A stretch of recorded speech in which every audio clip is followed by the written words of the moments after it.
তুফান সিনেমার আইটেম গান লাগে উড়াধুরা। সিনেমাটির প্রযোজনা প্রতিষ্ঠান চরকি ও এসবিএফ এর ইউটিউবে মঙ্গলবার সন্ধ্যায় প্রকাশ হয়েছে গানটি। তুমি কোন শহরের মাইয়া গো, লাগে উড়াধুরা, তুমি কোন শহরের মাইয়া গো। গানটিতে কণ্ঠ দিয়েছেন প্রীতম হাসান ও দেবশ্রী অন্তরা। লাগে উড়াধুরা গানের টিজার প্রকাশের পর নকলের যে অভিযোগ উঠেছে তা পরিষ্কার করেছে সংশ্লিষ্টরা। ইউটিউবের ডেসক্রিপশন বক্সে উল্লেখ করা হয়েছে, লাগে উড়াধুরা গানের কোরাস সুরটি রাজ্জাক দেওয়ানের মরার কোকিলে গান থেকে নেওয়া হয়েছে। রাজ্জাক দেওয়ানের ছেলে কাজল দেওয়ান থেকে অনুমতি নিয়েই সুরটি ব্যবহার করা হয়েছে।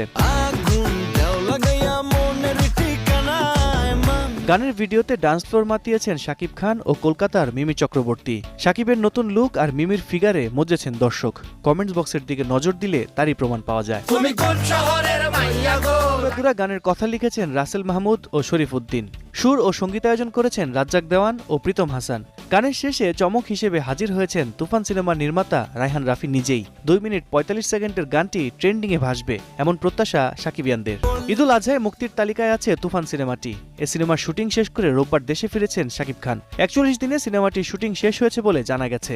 শাকিবের তুফান সিনেমায় তার বিপরীতে আছেন ভারতের নায়িকা মিমি চক্রবর্তী। এছাড়া আছেন চঞ্চল চৌধুরী, নাবিলা, মিশা সওদাগর, ফজলুর রহমান বাবু সহ আরো অনেকে। তুফান, খুব ভয় পাইছি রে।